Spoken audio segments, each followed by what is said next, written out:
नमस्कार जय हिंद मित्रों। आज हम लोग भाग 1 के अंतर्गत हड़प्पा और सिंधु सभ्यता के विषय में प्रश्नों को जानेंगे।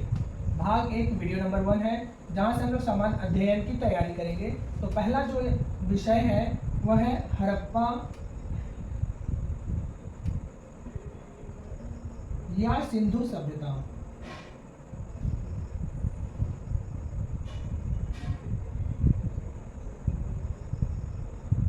हड़प्पा या सिंधु सभ्यता यह वीडियो का भाग 1 है, जहां से हम लोग सामान्य अध्ययन की तैयारी कर सकते हैं। इसके पिछले वीडियो में हम लोगों ने देखा था सामान्य अध्ययन के विषय सूची के बारे में, जहां पर पहला भारतीय इतिहास को 3 भागों में बांटा गया था, प्राचीन भारत, मध्यकालीन भारत और आधुनिक भारत। इसके साथ ही हम लोगों ने अलग अलग तथ्यों का विश्लेषण देखा था, जहाँ पर दूसरा था भारतीय अर्थव्यवस्था, राज्य व्यवस्था, सामान्य विज्ञान, इसके अंतर्गत हो गया भौतिक विज्ञान, रसायन विज्ञान और जीव विज्ञान। फिर सारे बिंदुवार समसामयिकी के बारे में जाना था, यानी कि पूरे चैप्टर का विश्लेषण किया था। आज हम लोग पहला शुरू करते हैं सामान्य अध्ययन का भाग 1, जिसका पहले पार्ट का नाम है हड़प्पा सभ्यता या सिंधु सभ्यता। इससे कैसा प्रश्न आता है और किस तरह से एग्जाम में प्रश्न पूछे जाते हैं, उसका हम लोग यहाँ पर बिंदुवार चर्चा करते हुए प्रश्न और उसके उत्तरों को देखेंगे। और इसे हम अपने नोटबुक पे यदि नोट कर लेंगे तो हमें एक बहुत ही अच्छा सा जीएस का नोट्स तैयार हो जाएगा, जो किसी भी प्रतियोगिता परीक्षा के लिए, चाहे वो संघ लोक सेवा आयोग हो, राज्य लोक सेवा आयोग हो, एसएससी हो और किसी तरह की अन्य प्रतियोगिता परीक्षा हो, उसके लिए मील का पत्थर साबित होगा। इसके साथ ही हम लोग तैयारी करना शुरू करेंगे। और आज भाग 1 पहला वीडियो है सामान्य अध्ययन का, जिस चैप्टर का नाम है हड़प्पा और सिंधु सभ्यता। इसके पहले प्रश्न को लोग देखते हैं कि हड़प्पा सभ्यता का सर्वाधिक मान्यता प्राप्त काल है। प्रश्न नंबर 1, हड़प्पा सभ्यता का सर्वाधिक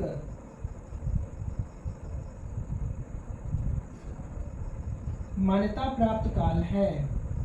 मान्यता प्राप्त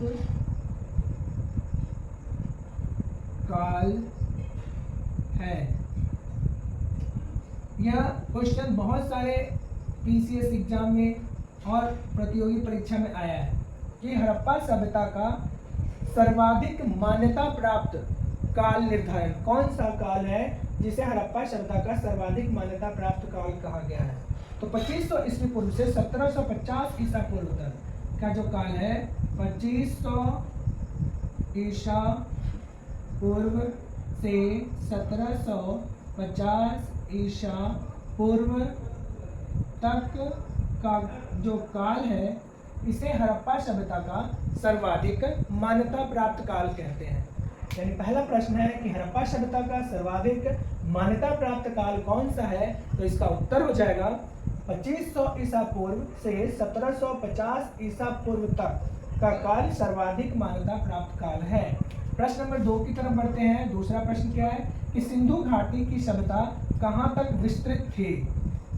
सिंधु घाटी की सभ्यता,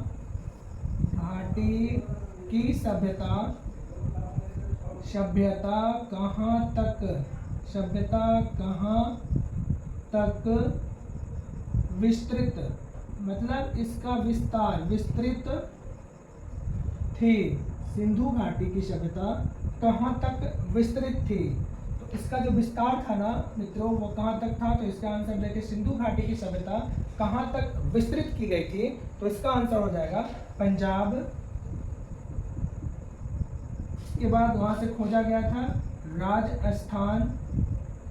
सिंधु घाटी की सभ्यता पंजाब, राजस्थान, गुजरात, उत्तर प्रदेश और इस तरह से हरियाणा, सिंध और बलूचिस्तान। हरियाणा, सिंध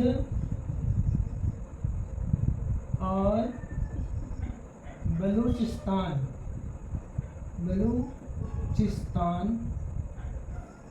नामक स्थान तक विस्तृत थी। आइए दोनों प्रश्न को एक बार फिर से समझते हैं हम लोग। पहला भाग वीडियो का Sanjeev Gunjan classes GS class में पुनः आपका स्वागत है। इसके सारे प्रश्न को हम लोग देखते हैं। पहला टॉपिक का नाम है हड़प्पा या सिंधु सभ्यता। यह प्राचीन इतिहास का पहला भाग है। प्राचीन भारत यानी इतिहास का जो पहला भाग है प्राचीन भारत, वहां से हम लोग चर्चा कर रहे हैं। इसके पहले टॉपिक का नाम है हड़प्पा अथवा सिंधु सभ्यता। यहाँ पर पहला प्रश्न कह रहा है कि हड़प्पा सभ्यता का सर्वाधिक मान्यता प्राप्त काल समय कौन सा है? कौन से समय को सर्वाधिक मान्यता प्राप्त किया गया था? तो इसका उत्तर हो गया 2500 ईसा पूर्व से लेकर 1750 ईसा पूर्व तक का जो काल था वह सर्वाधिक मान्यता प्राप्त काल था हड़प्पा सभ्यता का। बढ़ते हैं प्रश्न नंबर 2 की तरफ। सिंधु घाटी की सभ्यता कहाँ तक विस्तृत थी? यानी सिंधु घाटी की जो सभ्यता थी वो कहाँ तक उसका विस्तार किया गया? इसका क्षेत्रफल कहाँ तक, कौन कौन से राज्य से होकर सटा हुआ था, कहाँ तक विस्तृत थी, जहाँ पर इसकी खोज की गई थी? तो इसका देखिए कि सिंधु घाटी की सभ्यता का विस्तार जो था वो पंजाब, राजस्थान, गुजरात, उत्तर प्रदेश, हरियाणा, सिंध और बलूचिस्तान, यहाँ तक यह सिंधु घाटी की सभ्यता का विस्तार किया गया था। प्रश्न नंबर 3 के बारे में देखते हैं। सिंधु घाटी की सभ्यता किस सभ्यता के समकालीन नहीं थी? 3 नंबर प्रश्न हो गया। सिंधु घाटी की सभ्यता किस सभ्यता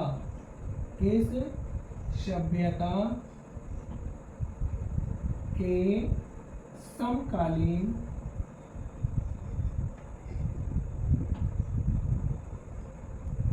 समकालीन नहीं थी? सिंधु घाटी की सभ्यता जो थी वह किसके समकालीन नहीं थी? तो यह क्रीट की सभ्यता, इसका उत्तर हो जाएगा क्रीट की सभ्यता के समकालीन नहीं था। क्रीट का जो सभ्यता था ना उसके समकालीन सिंधु घाटी की सभ्यता नहीं थी, जबकि यह मेसोपोटामिया, मिस्र और चीन की सभ्यता के समकालीन थी। जैसे मेसोपोटामिया,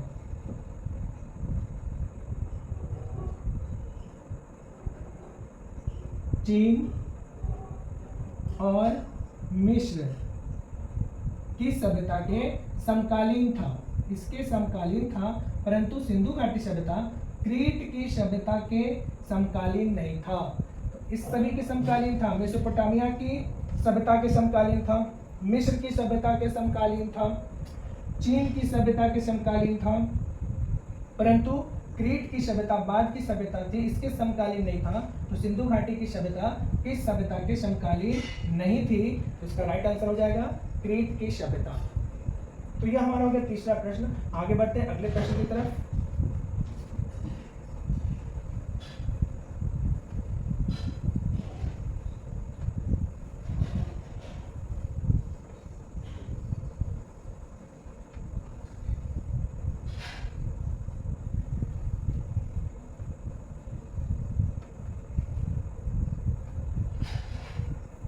अब बढ़ते हैं प्रश्न नंबर 4 की तरफ। सिंधु घाटी की सभ्यता में गोरों के अवशेष कहाँ मिले हैं? प्रश्न नंबर 4 है कि सिंधु घाटी की सभ्यता में गोरों के अवशेष कहाँ मिले हैं? अगला प्रश्न है कि सिंधु घाटी की सभ्यता में घोड़ों के अवशेष, मतलब घोड़ा जहाँ पे पाया जाता है, सिंधु घाटी की सभ्यता में घोड़ों के अवशेष कहाँ मिले हैं? कहाँ से घोड़ों का अवशेष प्राप्त हुआ? तो इसका आंसर होगा सुरकोटदा। उत्तर हो गया सुरकोटदा।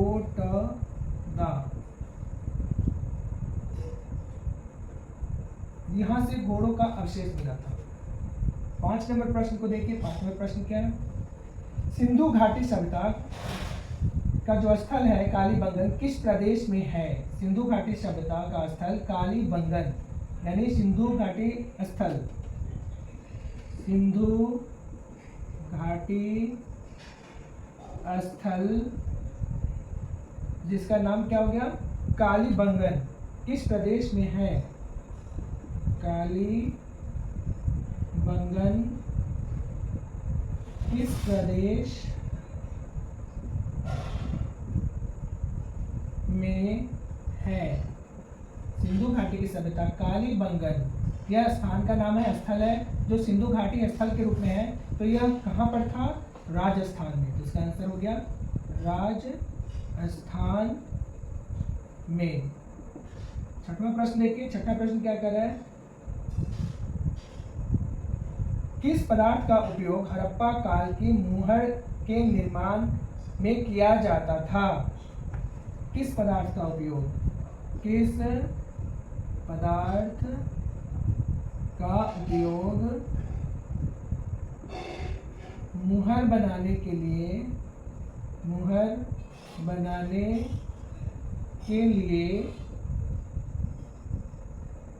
किया जाता था?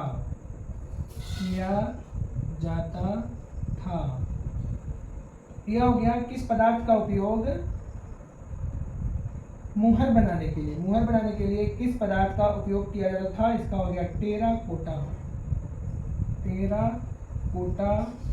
पदार्थ था जिसका उपयोग मुहर बनाने के लिए किया जाता था। इसका आंसर याद रखेंगे हम लोग कि मुहर बनाने के लिए टेराकोटा पदार्थ का उपयोग किया जाता था। अब फिर से हम देखते हैं 4 नंबर प्रश्न में क्या कर रहा है कि सिंधु घाटी की सभ्यता में घोड़ों के अवशेष, यानी घोड़ा जब पालना शुरू किए थे तो वहाँ उसके अवशेष कहाँ, कौन से स्थल से प्राप्त हो गया? तो यह सुरकोटदा स्थल का नाम है जहाँ से घोड़ा का अवशेष प्राप्त हुआ। सिंधु घाटी स्थल कालीबंगन किस प्रदेश में है? कालीबंगन जो जगह है वो कौन से प्रदेश में है? तो इसका आंसर जगह राजस्थान में कालीबंगन है। उसके बाद हो गया किस पदार्थ का उपयोग मुहर बनाने के लिए किया जाता है? तो टेराकोटा का उपयोग था, जो कि सिंधु घाटी के जो लोग थे वो मुहर बनाने के लिए करते थे, जिसका नाम हो गया टेराकोटा। अब अगला प्रश्न देखते हैं हम लोग।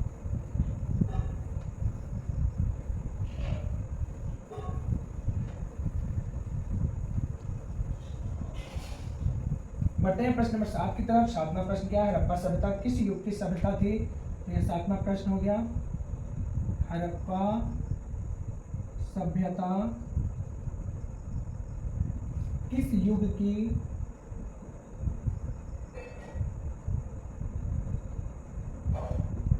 सभ्यता थी? हड़प्पा सभ्यता जो थी मित्रों वह कौन से युग की सभ्यता थी? यह हो गया कांस्य युग। हड़प्पा सभ्यता का जो युग था ना उसको बोलते हैं कांस्य युग। हड़प्पा सभ्यता कांस्य युग की सभ्यता थी। प्रश्न नंबर 8 की तरफ बढ़ते हैं। 8 नंबर प्रश्न क्या है? 8 नंबर है किस पुरातत्व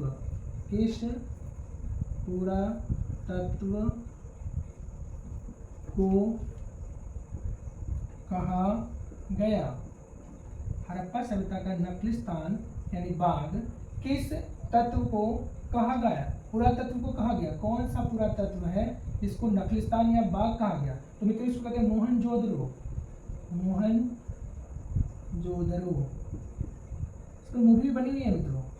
अब ये आपका किस नंबर प्रश्न जो हो गया बहुत ही महत्वपूर्ण है कि सिंध का नकली स्थान यानी बाग हड़प्पा सभ्यता के किस पुरा स्थल को कहा गया था? तो मोहनजोदड़ो को सिंध या हड़प्पा सभ्यता का बाग कहा गया था, नकली स्थान कहा गया था। जो पुरातत्व का मतलब क्या हो गया? जिससे हम लोग अफसोस को खुदाई करके निकालते हैं, जो खोद करके अंदर से निकालते हैं, तो मोहनजोदड़ो जो था वह इसका सिंध और बाग कहलाता था। हड़प्पा सभ्यता का सिंध नकली स्थान किसको कहा जाता था? तो मोहनजोदड़ो को कहा जाता था। क्वेश्चन नंबर 22 की तरफ बढ़ते हैं। 22 नंबर प्रश्न, हड़प्पा सभ्यता के संपूर्ण क्षेत्र का आकार किस प्रकार का था? हड़प्पा सभ्यता के संपूर्ण क्षेत्र का आकार किस प्रकार का था? ये जो था ना दोस्तों हड़प्पा सभ्यता का संपूर्ण क्षेत्र वह एक त्रिभुजाकार जैसा था। इसका हो गया त्रिभुजाकार। हड़प्पा सभ्यता का संपूर्ण क्षेत्र एक त्रिभुज के आकार का था। इस तरह के आकार का संपूर्ण क्षेत्र था। हड़प्पा सभ्यता का जो संपूर्ण क्षेत्र था, जो विस्तृत भाग था, वो कौन से आकार का था? तो यह त्रिभुज के आकार का था। अब देखते हैं कुछ 22-23 नंबर प्रश्न को देखते हैं जो इसके नदी से संबंधित है। यानी कि हड़प्पा सभ्यता कौन सी नदी के किनारे था? जैसे पहला, हड़प्पा सभ्यता किस नदी के किनारे था? तो इसका हो जाएगा रावी नदी के किनारे था। योग्य स्थल, यह भी बहुत ही इंपॉर्टेंट है, अलग अलग पूछ देता है। हड़प्पा सभ्यता रावी नदी के किनारे स्थित था। दूसरा है मोहनजोदड़ो कहाँ पर था? तो सिंधु नदी के किनारे था। मोहनजोदड़ो यह कहाँ स्थल था? तो सिंधु नदी के किनारे स्थित था। तीसरा हो गया लोथल। लोथल यह किस नदी के किनारे था? तो भोगवा नदी के किनारे था। भोगवा, लोथल भोगवा नदी के किनारे स्थित था। और कालीबंगा जो था, कालीबंगा यह घग्गर नदी के किनारे था। यह जो था वह घग्गर नदी के किनारे स्थित था। तो ये हो गया स्थल और यह नदी कहाँ पे कौन कौन था, तो स्थल के बारे में बात करें। अब एक बार फिर से इसको देख लेते हैं, विश्लेषण करके इसको समझ लेते हैं कि अगला प्रश्न में क्या क्या है। ये मैं बार बार बता रहा हूँ कि सारे प्रश्न जो है वो कॉम्पिटेटिव एग्जाम के लिए अति महत्वपूर्ण है। इसे आप नोट्स बनाएं और बिंदुवारी से समझें। सरल भाषा में आसानी से हम सारे प्रश्नों को समझेंगे और इसके उत्तर को हम याद करेंगे, सीख जाएंगे और हमें लगता है कि साथ साथ में याद हो जाएगा, थोड़ा सा ध्यान लगाएंगे तो देखिए क्या दिया कि सिंध यानी सिंध इसी सभ्यता को हड़प्पा सभ्यता कहते हैं, सिंधु घाटी की सभ्यता। तो सिंध का नखलिस्तान, नखलिस्तान का मतलब क्या? बाग यानी कि बगीचा। किस पुरातत्व को कहा गया? जब अवशेष खोजा गया तो किसे इसका बाग कहा गया? तो वह स्थल को कहा गया मोहनजोदड़ो। मोहनजोदड़ो को नखलिस्तान कहा गया। इसका हड़प्पा सभ्यता का या सिंधु घाटी सभ्यता का, सिंध सभ्यता। हड़प्पा सभ्यता का संपूर्ण क्षेत्र, हड़प्पा सभ्यता का जो क्षेत्र था, भाग था, वो कौन सी दिशा में बसा हुआ था? किस आकार का था? तो हड़प्पा सभ्यता का जो क्षेत्र है वह त्रिभुज के आकार का था, त्रिभुजाकार था। इस तरह से त्रिभुज के आकार में वो बसा हुआ था। तो इसका आंसर हो जाएगा त्रिभुजाकार। और ये तो बहुत ही मजेदार है, जिसे हम तुरंत याद कर सकते हैं। जैसे स्थल दिया हड़प्पा, तो हड़प्पा किस नदी के किनारे है? तो रावी नदी के किनारे है। मोहनजोदड़ो सिंधु नदी के किनारे है। लोथल भोगवा नदी के किनारे है और कालीबंगा घग्गर नदी के किनारे। तो यहाँ से 4 प्रश्न आ सकता है। जैसे पहला दिया हड़प्पा रावी नदी, मोहनजोदड़ो सिंधु, लोथल भोगवा और कालीबंगा घग्गर। इस तरह से हम लोग 23वां प्रश्न कंप्लीट किए। अब आते हैं प्रश्न नंबर 24 पर।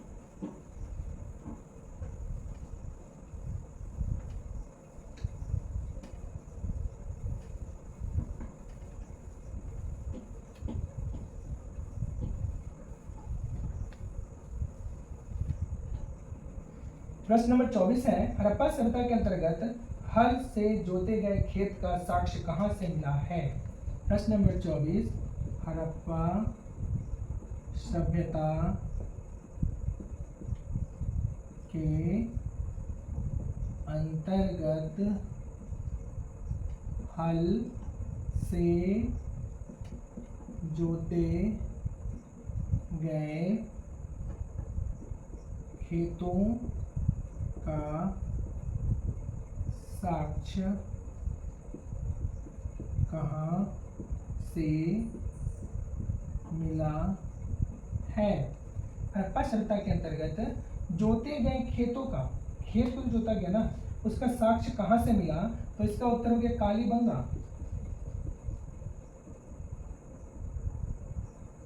कालीबंगा से जोते गए खेतों का साक्ष्य मिला था। तो इसका हो गया। अगला प्रश्न देखिए, संदर्भ सभ्यता की ईंटों का अलंकरण किस स्थान से मिला है? 25 नंबर प्रश्न है कि हड़प्पा सभ्यता में ही या सिंधु सभ्यता में ईंटों का अलंकरण, यानी हड़प्पा सभ्यता में ईंटों का अलंकरण, मतलब ईंट का निर्माण किस स्थान से प्राप्त हुआ है। यह हमारा अगला प्रश्न हो गया 25 नंबर प्रश्न कि हड़प्पा सभ्यता में ईंटों का अलंकरण स्थान कौन सा है। तो इसका भी जो उत्तर है ना कालीबंगा ही होगा। तो right answer is Kalibangan. Kalibangan से ही ईंट का निर्माण हुआ था, जहां पहला बार हड़प्पा के जो वासी थे निवासी वो ईंट का निर्माण किए थे। अब बढ़ते प्रश्न नंबर 26 की तरफ। 26 नंबर प्रश्न को देखते हैं कि 26 नंबर प्रश्न क्या है। मोहनजोदड़ो कहाँ स्थित है। ये तो बहुत ही सरल क्वेश्चन है, कमेंट करके बताइए। मोहनजोदड़ो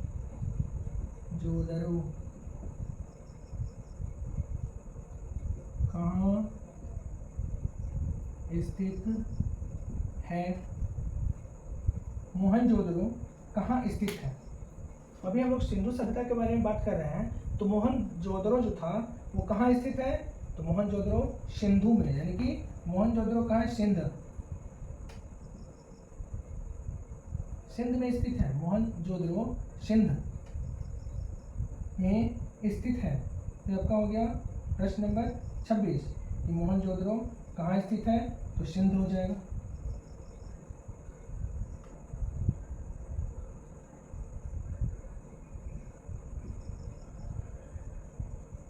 अब आते हैं अगले प्रश्न में 27 नंबर प्रश्न। मोहनजोदड़ो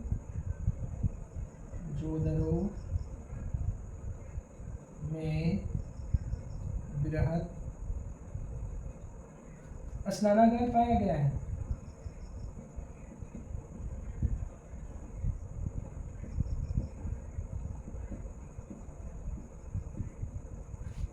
मोहनजोदड़ो में बृहद, अभी हम चर्चा किए थे कि सिंधु सभ्यता के जो लोग थे ना बहुत ज़्यादा डेवलप थे, शहरी सभ्यता के लोग थे। तो मोहनजोदड़ो में जो बृहद स्नानागार पाया गया है वह कहाँ है, मोहनजोदड़ो में पाया गया। तो प्रश्न क्या हो जाएगा कि सिंधु सभ्यता में बृहद स्नानागार कहाँ पाया गया है। तो इसका हो गया सिंधु सभ्यता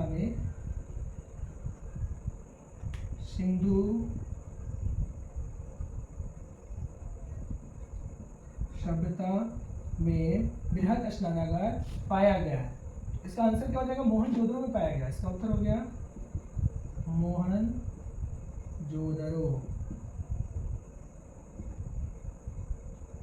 तो यहाँ पर हमें देख लें एक बार और इसका रिव्यू कर ले थोड़ा जल्दी में कि प्रश्न नंबर 24 क्या कर रहा है कि हड़प्पा सभ्यता के अंतर्गत हल से जोते गए खेतों का साक्ष्य कहाँ मिला है। पहला बार जो हल चलाया गया खेतों में, जो किसान के द्वारा जो खेतों में हल जोता गया वह कहाँ किया गया। तो कालीबंगा में किया। कालीबंगा में सबसे पहले हल से जोते गए थे। खेतों की जुताई जो थी वो यहाँ से शुरू हुई थी कालीबंगा से।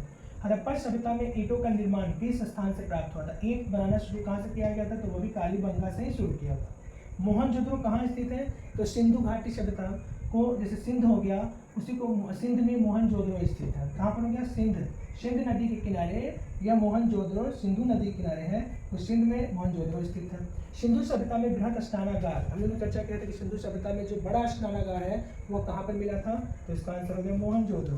अब अगले प्रश्न को देखते हैं 28 नंबर प्रश्न।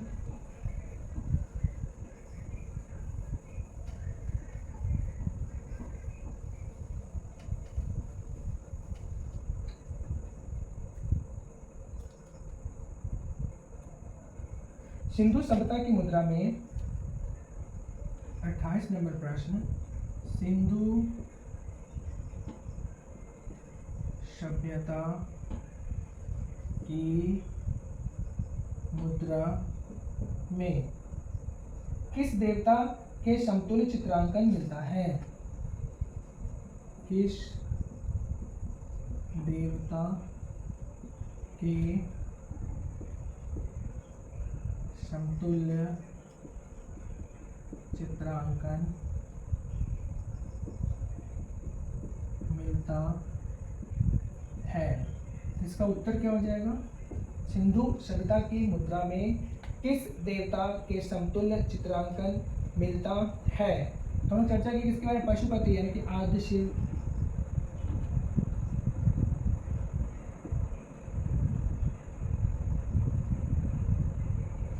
सिंधु सभ्यता की मुद्रा में जो देवता का समतुल्य चित्रांकन मिलता है उसे कहते हैं आद्य शिल्प। इस तरह से हम लोग भाग 1 का पहला वीडियो में देखें, 28 प्रश्न को आज हम लोग पहले वीडियो में देखें। इसकी अगली कड़ी को फिर हम लोग नेक्स्ट वीडियो में देखेंगे। वीडियो आपको कैसा लगा अपना प्रतिक्रिया जरूर दें, और हाँ, अपना बहुत ख्याल रखें और मन लगा कर पढ़ें। Keep smile, take care. अपना बहुत ज़्यादा ख्याल रखते हुए पढ़ाई में पूरी तरह से मनोयोग से पढ़ाई करें। सफलता निस्संदेह आपको मिलेगी। सफलता एक चुनौती है, इसे स्वीकार करो तुम, और इस सफलता को हासिल करने के लिए सहस्त्र प्रयास करो तुम। तो कहने का मतलब हो गया दोस्तों कि हमने आज पहला हड़प्पा या सिंधु सभ्यता के बारे में 28 प्रश्न को देखा पहला वीडियो में। वीडियो कैसा लगा? वीडियो को लाइक, सब्सक्राइब और शेयर करना ना भूलें। इसी शुभकामनाओं के साथ जय हिंद। मुझे दीजिए इजाजत। अगले वीडियो में पुनः आपके सामने उपस्थित रहेंगे। वीडियो 2 इसका कड़ी हम 1 बाय 1 बनाएंगे मित्रों, सभी टॉपिक का विश्लेषण करेंगे। तो ये आपका यहाँ पे भाग 1 लिखा हुआ है, ऐसे आपके वीडियो में भाग 1, 2, 3, 4, 5, 6, 10, 20, 50, 100, 200 इस सीक्वेंस में आपको वीडियो मिलेगा। और हाँ, ये सारे जो क्वेश्चन हैं, ये सभी क्वेश्चन का जो समावेश है वह NCERT book, SCERT book class 6 to 12 का समावेशन है, जो आपको याद करने में और इसे पढ़ने में बहुत ही सहूलियत होगी। इसे सारे को अलग अलग महत्वपूर्ण बिंदुओं से पढ़कर ऑब्जेक्टिव बनाया गया है ताकि आप आसानी से इसे समझ सकें। इन्हीं शुभकामनाओं के साथ जय हिंद, जय भारत। Thank you.